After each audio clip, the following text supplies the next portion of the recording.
Assalamualaikum warahmatullahi wabarakatuh. Selamat malam pemirsa Persada TV yang ada di rumah dan yang ada di studio. Kembali lagi bersama saya dalam acara Ngaji Budaya. Kali ini Ngaji Budaya memiliki tema Santri Ceria Akhlak Mulia yang dinarasumberi oleh beliau yang terhormat Bapak Wanto bersama Asrama Al-Masyito. Asrama Al-Masyito, selamat menyaksikan. Assalamualaikum warahmatullahi wabarakatuh. Selamat malam pemirsa Persada TV, baik yang ada di studio maupun yang ada di rumah. Kita berjumpa lagi di acara Ngaji Budaya edisi pada tahun 2023 ini. Mengawali di tahun 2023 kita acara Ngaji Budaya ini akan dinarasumberi oleh beliau Bapak Wanto MPD. Dan nanti tema yang akan dibawakan pada malam hari ini adalah Santri Ceria Akhlak Mulia. Ngaji Budaya.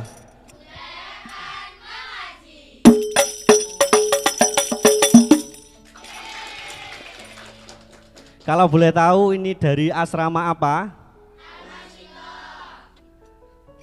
Asrama Al-Masyitoh itu santri-santrinya atau santriwatinya itu sekolah lembaga apa?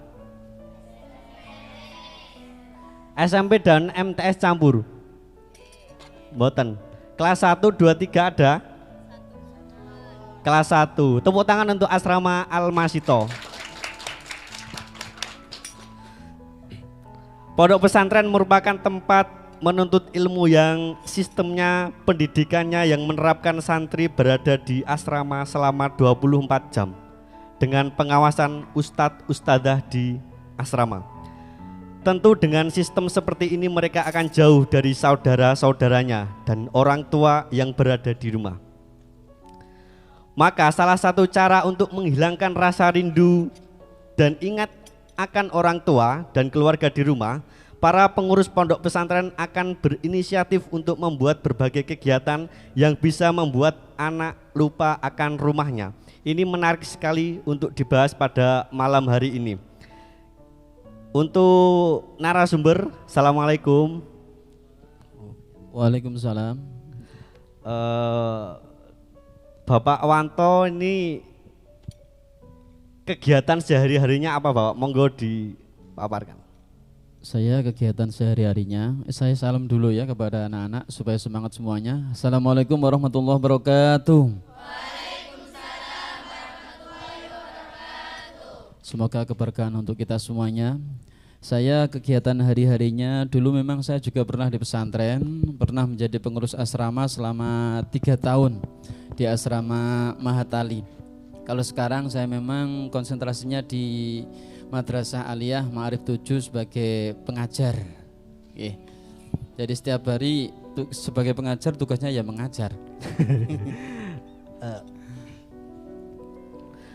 Di lingkungan Pondok Pesantren Sunan Derajat, Bapak Wanto ini sudah mondok sekitar berapa tahun atau dimulai dari tahun berapa sampai menuju sekarang Pak? Kalau terhitung mulai tahun 2005 sampai sekarang berarti sudah sekitar 17 tahun. 17 tahun sudah berada di Pondok Sunan Derajat. Tepuk tangan dulu buat narasumber kita. Berarti dulu ketika Bapak Wanto kesini itu belum ada yang namanya pesawat di kolam itu Bapak? Belum ada. Saya kesini dulu kolamnya masih tempat untuk mandi. Pokoknya setelah ngecor pasti semuanya nanti lari ke kolam, nyemplung bareng-bareng. Itu sudah menjadi hal yang biasa dulu. Jadi ketika ada selesai ngecor, karena di budayanya di pesantren kalau untuk anak laki-laki semuanya kalau waktunya ngecor, sekolah kadang-kadang diliburkan.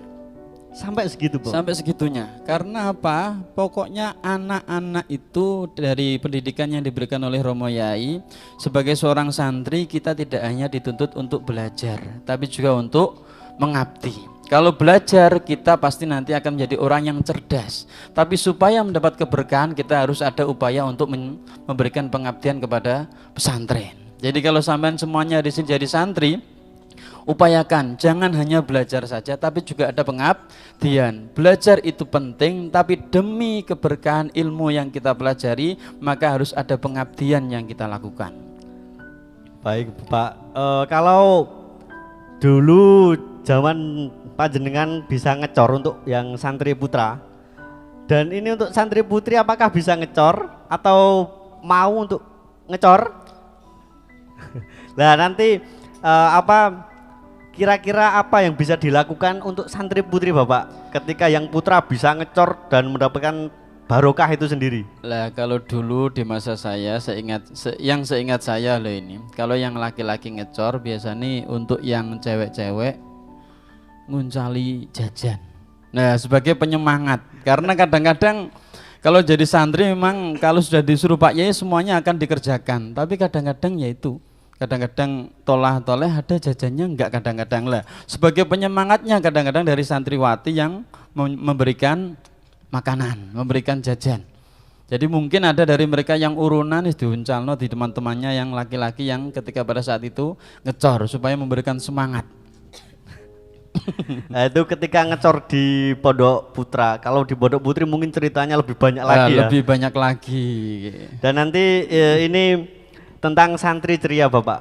Tentang santri ceria ini apakah bisa dimulai dari segi mananya Bapak? Kalau kita berbicara ceria, ceria itu identik dengan rasa senang. Semua santri di sini merasa senang enggak? Apa yang membuat sampean senang? Apa yang membuatnya senang? Nah, kalau kita mau ceria, kita berbicara senang, tapi kita nggak tahu apa yang membuat kita senang, berarti ceria kita kayaknya masih kurang sempurna. Kalau kita ditanya santri di sini semuanya kenyang, kenyang. Apa yang buat kenyang? Tadi saya sudah makan. Jadi kalau kita berbicara ceria, semua santri di sini senang. Apa yang buat senang? Sama teman-teman itu sudah senang ya, karena pada dasarnya semua santri itu sama, saya dan sampean juga sama. Jadi kalau mau ceria sebenarnya satu, setiap orang harus kita pahami semuanya pasti punya masalah ya, yang membuat kita tidak ceria adalah masalah. Lah bagaimana kita bisa memanage masalah itu, bisa menanggapi masalah itu, jangan dijadikan masalah. Semua masalah dijadikan penyemangat. Ya, semua masalah dijadikan penyemangat. Bagaimana dijadikan penyemangat? Karena kita belajar untuk mandiri jauh dari orang tua, maka kita harus sadar diri bahwa kita juga harus berusaha untuk mandiri. Jadi kalau ada masalah kita berusaha untuk menyelesaikan sendiri. Insya Allah dari situ nanti akan banyak pengalaman hidup yang sampai terima. Tapi kalau misalkan ketika uangnya habis langsung menangis, iya biasanya. Oh mboten, yang besar-besar mboten, yang kecil-kecil kalau uangnya habis menangis enggak? Menangis. Apakah menangis itu nanti air matanya berubah jadi uang? Berarti menangis itu kira-kira menjadi solusi enggak? Terus yang jadi solusi apa? Yang jadi solusi apa kira-kira? Minta sambang. Umpama nggak disambangi? Minta transfer. Umpama nggak ditransferi? Lah sekarang zaman mudah. Dulu ketika saya masih mondok, jadi ketika masih mondok, uang nggak ada. Mau minta sambang, mau minta transfer, alat komunikasi belum ada. Terus kira-kira saya ngapain? Umpama itu terjadi pada sampean di sini nggak boleh pakai HP, apa yang terjadi? Nggak boleh menghubungi orang tuanya, nggak boleh sambang, nggak boleh transfer. Kira-kira banyak yang boyong nggak? Nggak jadi ceria ya, nggak jadi ceria, semuanya boyong, nggak paham ilmu agama, akhirnya masuk neraka. Iya.